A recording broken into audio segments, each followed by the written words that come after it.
Hello everyone, welcome to Pharma Icon, and the today's topic is about the B Pharmacy core subjects and their syllabus explanation.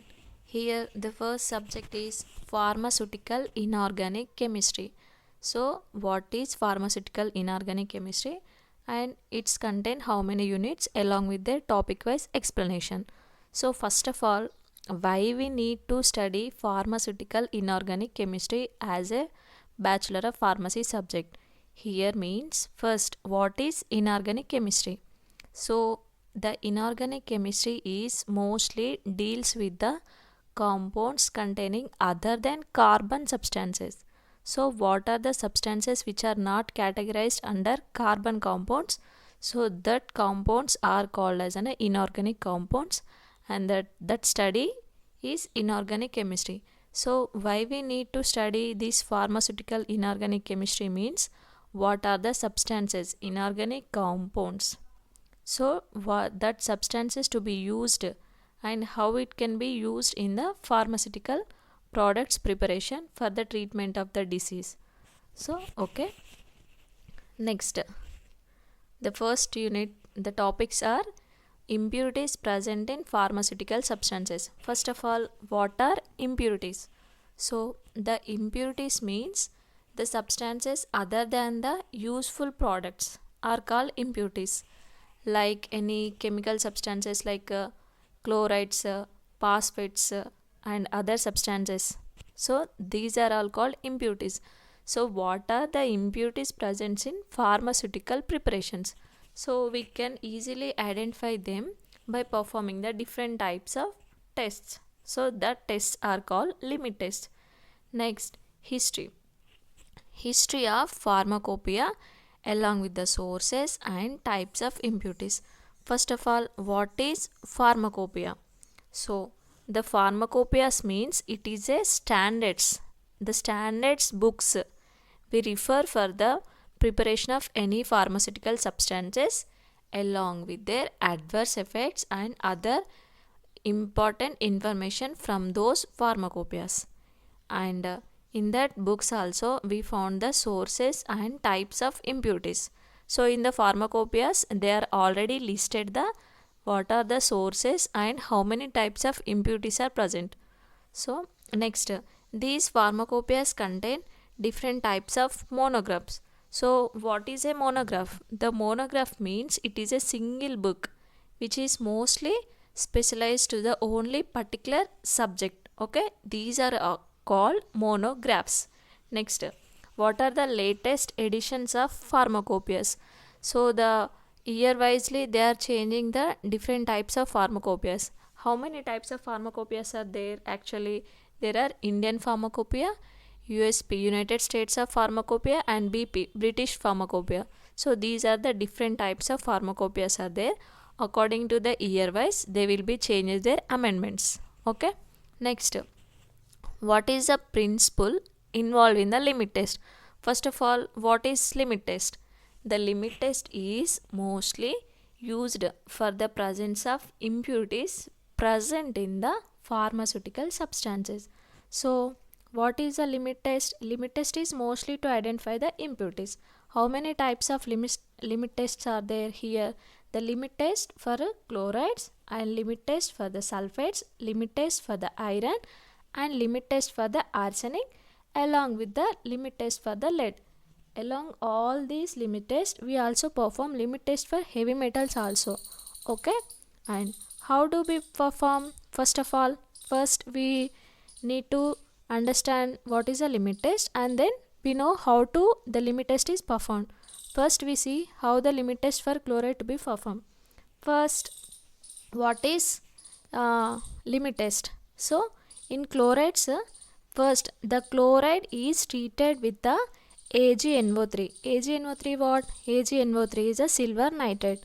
So the chlorides are treated with silver nitrate to form the HNO3, nitric acid, along with silver chloride. The silver chloride, which is a white precipitate, the presence of white precipitate which is indicates the impurities present in that limit test. Okay, we can identify the test either we done the test which is passed or not, we can easily identify it by performing the limit test by the appearance of turbidity, white color turbidity, that is milky turbidity is appeared when we perform the chlorides limit test. Okay, so that is the limit test for the chlorides. And next, what are the general methods of preparation? So how do we prepare the compounds? So the general methods are mostly included in the pharmacopoeias. Here, assay of compounds. What is assay? Assay means it is a standard method of preparation procedure. Okay, that preparation procedure we should follow for the preparing of the any pharmaceutical substances. Okay, they are mostly how in the medicinal purpose they are used, and along with their following classes. Okay, next, what are the general methods? General methods means how the general methods we use for the preparation means easy methods of preparation. Okay, next, go with the second unit, and the first unit is total what are the limit test and how many types of limit test are there, and about the introduction of the pharmacopoeias. And the second unit is mostly deals with the water, acids, bases and buffers. Here, what are buffers? Mostly the first topic deals with the buffer. So buffers are the solutions, which means these are the types of solutions. They are mostly used to adjust the pH changes, means some products are acidic and some are basic. So in the pharmaceutical preparation we need to adjust their acidity to the some preparation and basicity to some other preparation. So we add the buffers for adjusting the pH of the preparations. Okay, so in this we need to study about the what is buffer equation and what is buffer capacity and how it is used in the pharmaceutical preparations. Okay, and then what are buffers used in the pharmaceuticals preparations. So the following buffers are used in the pharmaceutical preparation are 0.9% of NaCl and Ringer solution. These are the isotonic solutions mostly used in the pharmaceutical preparations for the injections and ophthalmics, etc. Okay, and the next are how to be prepare these buffer solution, and how we should maintain the buffers isotonic solutions, along with their how to we adjust their isotonicity. Okay, the isotonicity means it is the substances which are having the same, the tonicity levels are similar, means they are not hyper levels or below hypo levels. Okay, so isotonicity means they are maintaining the same or whether the effect of the solution is in the same ranges. Okay, so this is about the isotonicity. Next we deals with the major extra and intracellular electrolytes. The second topic is intra and extracellular electrolytes. What are the electrolytes? Here the electrolytes are the types of substances when they are treated with the water or any fluids in the body, they are break down into the different types of ions, either the cations or the anions. So these are called as an electrolytes. So how many types of electrolytes are there in the body? Intracellular electrolytes and extracellular electrolytes. So what are extracellular electrolytes? The types of electrolytes which are present in the extracellular fluid, ECF. Those types of electrolytes are called extracellular electrolytes. The examples of extracellular electrolytes are called sodium and chloride. So these are the extracellular electrolytes. And then what are intracellular electrolytes? The intracellular electrolytes are the types of electrolytes. They are present in the intracellular fluid, ICF. So these are called intracellular electrolytes. What are the examples of intracellular electrolytes? Phosphates and potassium. So these are called intracellular electrolytes. So what are the different types of electrolytes and how they perform their physiological functions in the body, and how they replacement therapy. If in the body, how we can know our body is deficient of electrolytes? When there is uh, d- different types of electrolytes in our body, they are unable to perform their functions. So at that time there will be a replacement therapy is there. In that replacement therapy we need to add other types of electrolytes for maintaining of our body functions. So what are the electrolytes majorly we use are sodium chloride, potassium chloride, calcium gluconate and oral rehydration salt ORS, along with their physiological acid base balances. So these are the different criteria to be followed for the electrolytes usages. Next, the third topic is dental products. What are dental products? Means that different types of products to be used for the treatment of dental diseases like tooth decay, dental caries, etc. or cavities. So that products are called dental products. Dentrifices. What are dentrifices? Dentrifices, these are used to clean the teeth. Okay, cleaning and shining of the teeth. These are called dentrifices. What is the role of fluoride in the treatment of dental caries? First of all, why we need to use fluoride? The fluoride is mostly used to adjust the pH of the teeth. Means sometimes we affect the sensitivity problem to the teeth. So that problem can be easily diagnosed by using the fluoride treatment. Means the doctors recommended the fluorides containing toothpaste for cleaning of our teeth. Okay, so that is about the importance of fluoride. Next, these fluoride substances are mostly used to maintain the pH and they also helps in the prevention of the tooth decay in further. Okay, this fluoride is a one type of mineral substances. Next, these are mostly, the fluoride is mostly used for the sensitivity problems like desensitizing agent, act as a desensitizing agent when it is a hypersensitivity or hyposensitivity of the tooth condition. Okay, next, what are dental caries? Dental caries are some types of formations on the teeth. Next, desensitizing agents. What is desensitizing agent? The one we already knows, the fluoride. Fluoride is used as a desensitizing agent. And some other are calcium carbonate, sodium fluoride and zinc eugenol cement. Here, what is zinc eugenol cement? The important here is a zinc eugenol cement. The zinc eugenol cement is a type of material which is mostly used to seal the cavity area or which is act as an sealing material for the treatment and prevention of the dental caries. Okay, tooth decay, it is mostly act as a tooth decay. We already know cement. Cement is a type of material which is mostly used to sealing or plastering of any material. So here the zinc eugenol which is used as a coating material to our teeth. Okay, next, this is about the unit 2 topics.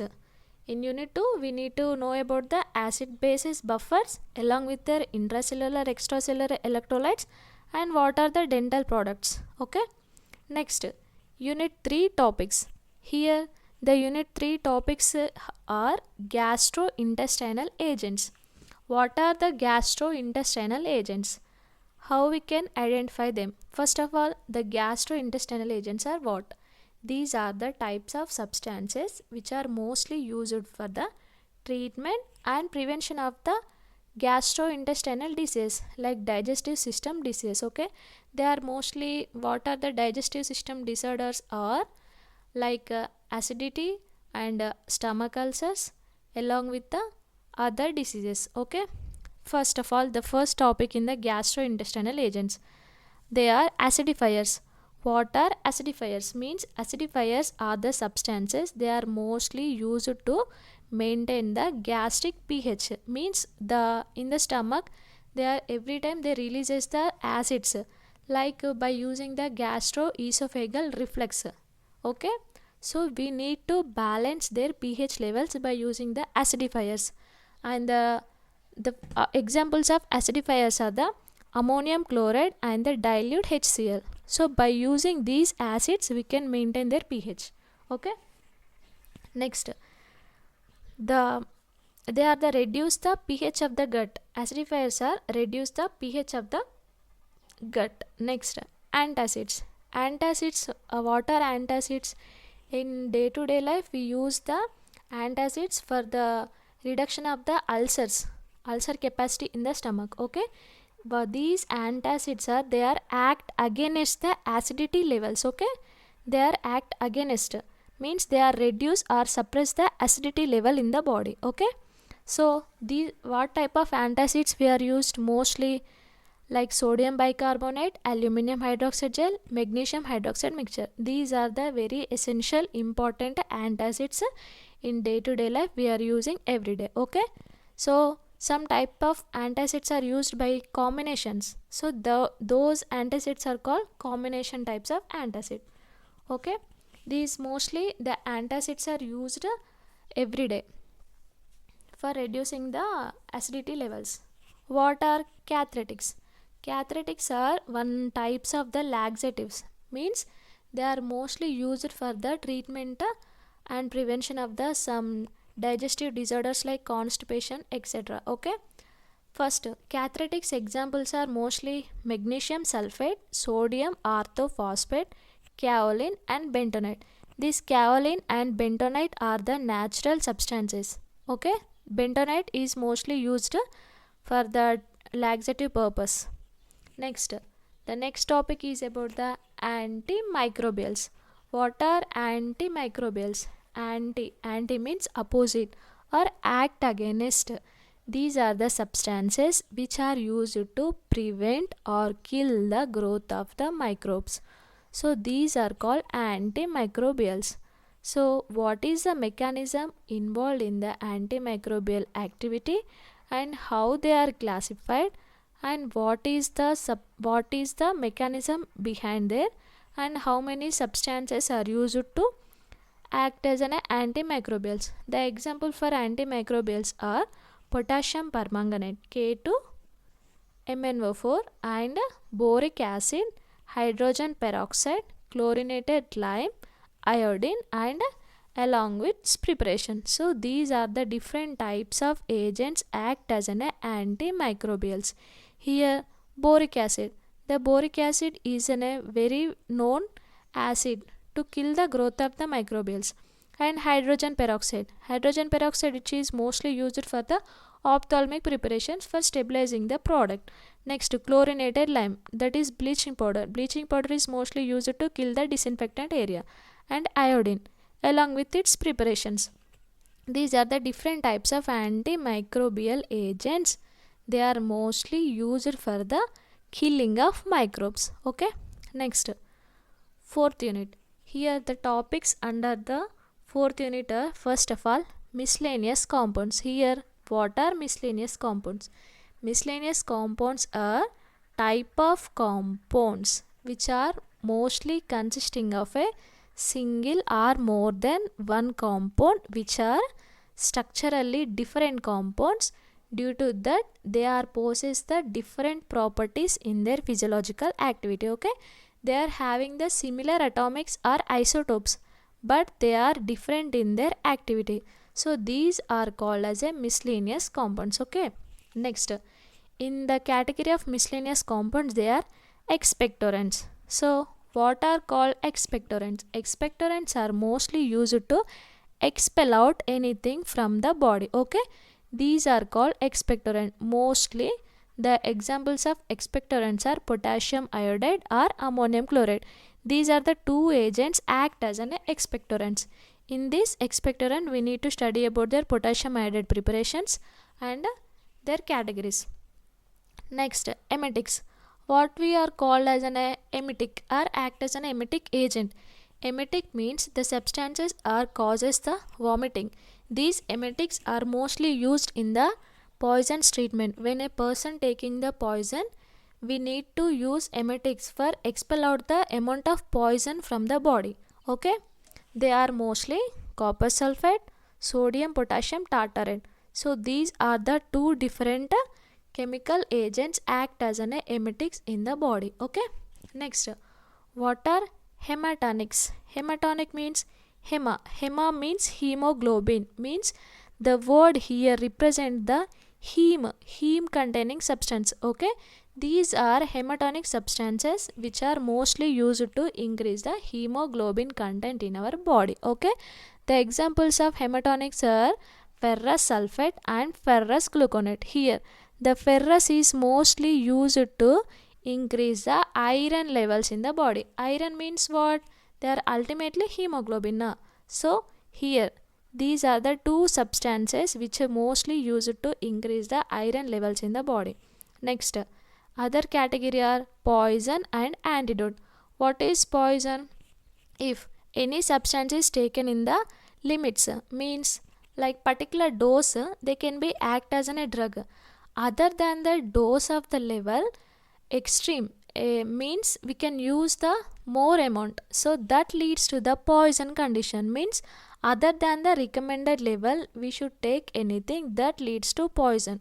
So, and what is antidote? The substance which is act against the poison are called as an antidote. Okay, this is about the poison and antidote.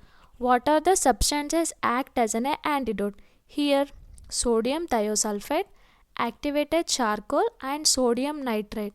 Okay, these are the three substances act as an antidote in the treatment and prevention of the poisons condition. Okay, next, what are astringents? Astringents are the substances mostly used to shrinkage of the cell membrane or the cell wall. Okay, these are mostly used to tissue shrinkage.